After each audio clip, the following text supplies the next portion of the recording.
নমস্কার, রান্নাঘরে রাজশ্রীতে আপনাদের সকলকে স্বাগত জানাই। আজ আমি আপনাদেরকে বানিয়ে দেখাবো ব্রেড দিয়ে টিফিনের রেসিপি। তাহলে এবার শুরু করছি। এখানে আমি 2টো ডিম নিয়েছি, সামান্য নুন দিয়ে ফেটিয়ে নিচ্ছি। কড়াই গরম করে অল্প সাদা তেল দিয়ে দিলাম। এবার হালকা করে ডিমটাকে ভেজে নেব।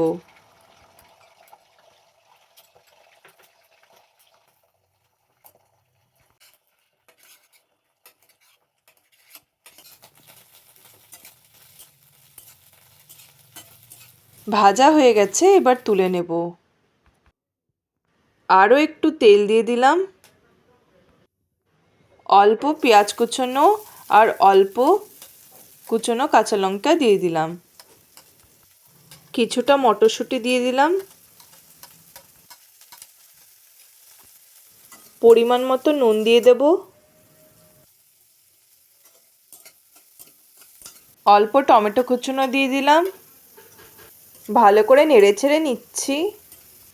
এবার হাফ চামচ হলুদ গুঁড়ো, জিরে গুঁড়ো আর ধনে গুঁড়ো আর অল্প লাল লঙ্কার গুঁড়ো দিয়ে দিলাম। একটু নেড়েচেড়ে নেওয়ার পর 2টো সেদ্ধ করে রাখা আলু স্ম্যাশ করে দিয়ে দিলাম। ভালো করে নেড়েচেড়ে নেব। এবার ভাজা ডিমটা দিয়ে দিলাম।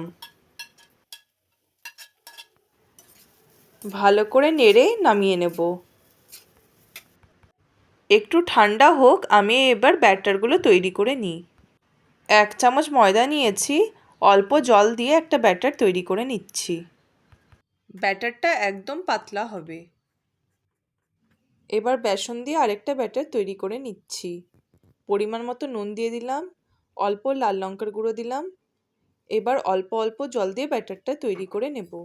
আমি এখানে 1 কাপের মতো বেসন নিয়েছি। এখানে বড় সাইজের কয়েক পিস ব্রেড নিয়েছি। এবার ব্রেডের গায়ে হালকা করে ময়দার ব্যাটারটা ব্রাশ করে দিচ্ছি।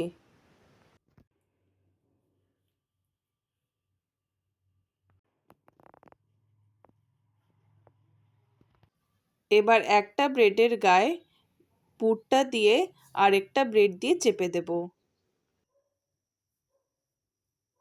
এবার কোনাকুনিভাবে কেটে নিচ্ছি। এবার কড়াই গরম করে পরিমাণ মতো সাদা তেল দিলাম।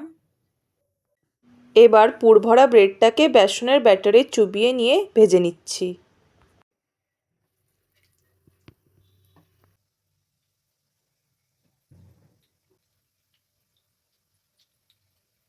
দুপিঠ ভালো করে ভেজে নিলাম, এবার তুলে নিচ্ছি।